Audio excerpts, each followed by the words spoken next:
ধোঁয়া, সত্যি এই ধোঁয়ায় একদম বসা যায় না।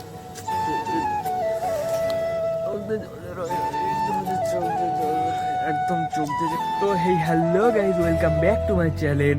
আমার নতুন একটা ব্লগে তোমাদেরকে স্বাগতম জানাচ্ছি। তো ভাই, আজকের ব্লগে আমি তোমাদেরকে আমার মাচার কিছু জিনিস দেখাতে চাই। আমি কিন্তু এখন সন্ধ্যাবেলা, রাত্রে আমি এখন ছাদের ওপরে আছি। হয়তো চারিদিকটা হালকা হালকা আলো আছে, কিন্তু যেটা তোমরা বুঝতে পারছো চারিদিকটা কিন্তু সম্পূর্ণ অন্ধকার। তাই আমি তোমাদেরকে আজকে আমার মাচার সব কিছু দেখাতে চাই, কারণ অনেকেই কমেন্ট করছিল এবং অনেকেই আমাকে বলছিল যে তোমার মাচাটা একটু দেখাতে। তো সেই উপলক্ষে আমি আজকে আমার এই বড় একটা ভিডিওতে আমার মাচার যা যা জিনিসপত্র আছে সবই তোমাদেরকে আজকে দেখাতে চলেছি। তো আমি এখন আছি ছাদের উপরে এবং মাচার সামনে দাঁড়িয়ে। ঠিক আছে, তোমাদেরকে আমার মাচাটা আমি দেখাচ্ছি। এই দেখো, তোমরা দেখতেই পাচ্ছ, তোমাদের সামনে নিয়ে চলে এসেছি। এই দেখো, রাত্রেবেলা আমার মাচাটা কিন্তু দূর থেকে এমনই দেখায় এবং আমি এখানে দুটো লাইট লাগিয়েছি, যার জন্য চারিদিকটা আলো আলো হয়েছে। এই দেখো ভাই, একটা এলইডি লাইট এবং এখানে একটা ইয়েলো লাইট। আর এই যে এখানে সমস্ত সুইচ আছে ইলেকট্রিকের, এটা হচ্ছে চুনি লাইটের সুইচ। দেখো ভাই, চুনি লাইটটা দিলে উপরটা এতটা সুন্দর দেখাচ্ছে, তোমরা হয়তো এতে বুঝতে পারছো না, কিন্তু সামনাসামনি যারা দেখবে না ভাই, প্রচুর সুন্দর। তো চুনি লাইটটা আমি তোমাদেরকে ভালো করে দেখাচ্ছি, তার জন্য এটা বন্ধ করে দিই। দেখো, এবারটা দেখো ভাই, এটা সম্পূর্ণ একটা চুনি লাইটের ভিউ। দেখতে পেলে খুবই সুন্দর লাগছে। তোমাদের কেমন লাগছে তোমরা একটু কমেন্ট করে অবশ্যই বলো। তো এবার লাইটটা জ্বালিয়ে দিই, কারণ এখনো অনেক কিছু দেখানোর বাকি আছে। এই যে লাইটটা জ্বালিয়ে দিলাম, এটা অফ করে দিলাম। এই যে এখানে আমার একটা স্পিকার রয়েছে, তোমরা হয়তো লাইভে দেখেছো, এবং এখানে আমার একটা ট্রাইপড আছে, নিচে একটা বিছানা দেওয়া আছে এবং ওখানে বালিশ আর কিছু আছে। আর ওটা আমার ওয়াইফাই, যেটা কিনা এখন আমি চালাচ্ছি না, কারণ 5G সেট আছে। আর উপরে কিছু খাতাপত্র আর কিছু লেখাপত্র আছে। তো আর এখানে আছে আমার যেই মেন, আমি কিছুদিন আগেই বানিয়েছি, এটা একটা উনুন, এটাতে আগুন জ্বালিয়ে রান্নাবান্না করা হয়। আর এই যে মাচার যেটা নিচে, এখানে একটু নোংরা আছে, এটা পরিষ্কার করতে হবে। সামনে একদিন আমি তোমাদেরকে পরিষ্কার করে ভালো করে দেখাবো। তো এইটুকুই আমার মাচার সমস্ত কিছু, এছাড়া আর কিছুই আমি বানাতে চলেছি। আমার এই মাচায় একটা চা, তো চা বানানোর জন্য আমি এখানে নিয়ে চলে এসেছি সমস্ত যা যা জিনিস লাগবে চা বানানোর জন্য, এবং আমি তোমাদেরকে চা বানিয়ে দেখাবো এই ভিডিওতে। তো মাচায় চা বানানো এবং লাস্টে খাওয়ার পরে যে দৃশ্যটা দেখা যায়, সেটা কিন্তু খুবই যেটা ইন্টারেস্টিং, তোমরা যেটা ভাবতে পারছো না। তো তার জন্য ভিডিওটাকে সম্পূর্ণ ওয়াচ করো এবং ভালো লাগলে লাইক করো এবং চ্যানেলটাকে সাবস্ক্রাইব করে দাও। আমি জানি তোমরা আমাকে সাবস্ক্রাইব করে রেখেছো, তাও আমি তোমাদেরকে আরেকবার বলে দিচ্ছি, জানিয়ে দিচ্ছি, ভিডিওটাকে একটু শেয়ার করে দাও। তো আমি তোমাদেরকে এখানে একটা চা বানিয়ে দেখাতে চলেছি। তো ভাই, আগুন জ্বালানোর জন্য এই যে ভাই পাটকাঠি আছে এবং আমি আগুনটা জ্বালিয়ে তোমাদেরকে দেখাচ্ছি।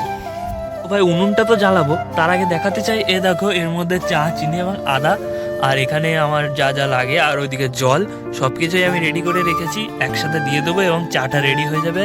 আর চায়ের স্বাদ কিন্তু পুরোই অকল্পনীয়, যেটা তোমাদেরকে আমি বলে বোঝাতে পারবো না, সেটা তোমরা টেস্ট করে বুঝতে পারবে।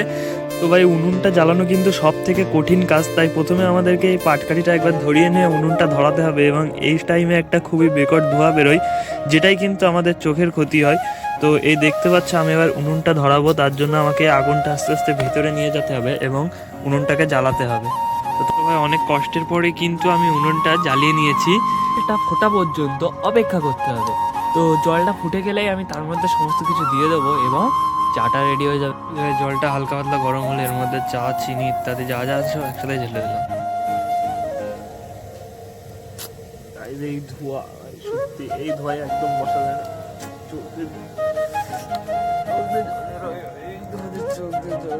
একদম চোখ দিয়ে যে কি পরিমাণ জল বেরোয় তোমরা হয়তো জানো না। তো এদিকে চাটা কিন্তু হওয়ার পর্যায়ে, কারণ এদিকে চার একটা আওয়াজ আসছে, সেটা আওয়াজটা শব্দ তোমরা একটু শোনো। তো তোমরা শুনতে পেলে যে চা প্রায় হয়ে এসেছে, এদিকে চালটাও প্রায় শেষ হয়ে গিয়েছে, এক্ষুনি আমরা চাটা তুলে নেবো। তো ভাই, চা যখন হয়ে যায়, হাঁড়িটা অবশ্যই গরম হয়, তার জন্য আমি এই ন্যাকড়াটা দিয়ে হাঁড়িটাকে তুলবো। তো তোমাদেরকে আমি দেখাচ্ছি সেটা সম্পূর্ণ। এই দেখো, হাঁড়িটা কিন্তু গরম এবং চাটা কিন্তু ফুটছে। এটা কিন্তু খুবই রিস্কি, তোমরা কিন্তু খুব সাবধানের সাথে করতে পারো।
আমি এই ভুলটা অবশ্যই করব না। তো তার জন্য আমি একটা উপায়ও করে রেখেছি, যেটা আমি এতদিন ধরে করে আসছি, যেটা তোমাদেরকে আমি দেখাবো। তো আমি এই মাচার সামনে একটা বস্তা ছিঁড়ে পর্দা বানিয়েছি, পর্দার কারণে ভিতরে কোনো নেহর যায় না, যার কারণে রাতেও আমি এর ভিতরে থাকতে পারি, কিন্তু আমি থাকিনি। তোমরা যদি চাও আমি এই নিয়ে একটা চ্যালেঞ্জ ভিডিও বানাই, তাহলে অবশ্যই কমেন্ট করবে। আর তোমরা যদি কমেন্ট করো, তোমরা জানো আমি সেটা ফেলতে পারবো না, কারণ তোমাদের সমস্ত কমেন্টের হিসেবে আমি কাজ করে দেখাই। তো মাচাটা এবার আমি তোমাদেরকে বন্ধ করে দেখাবো সম্পূর্ণ। তো তার আগে চলো তোমাদের সামনে আমি মাচার লাইটটা অফ করে দিই, অন্ধকার করে দিই সম্পূর্ণ। তো অন্ধকার করে দিই এবং আমার ফোনের ফ্ল্যাশটা জ্বালিয়ে নিই। ভাই কি একটা পোকা আমার কানের মধ্যে এসেছিলো আরেকটাতে। যাই হোক, এই যে সেই মাচার যে সামনের পর্দাটা, এটা কিন্তু একটু টেনে দিতে হবে, এটা কিন্তু অনেকটা উঁচুতে। এই যে ভাই মাচার এই সমস্ত মাচা ক্লোজ হয়ে গেল, এবং এই যে আমাদের চায়ের হাঁড়ি। এবং ভাই আমি এখন মাচা থেকে চলে যাচ্ছি।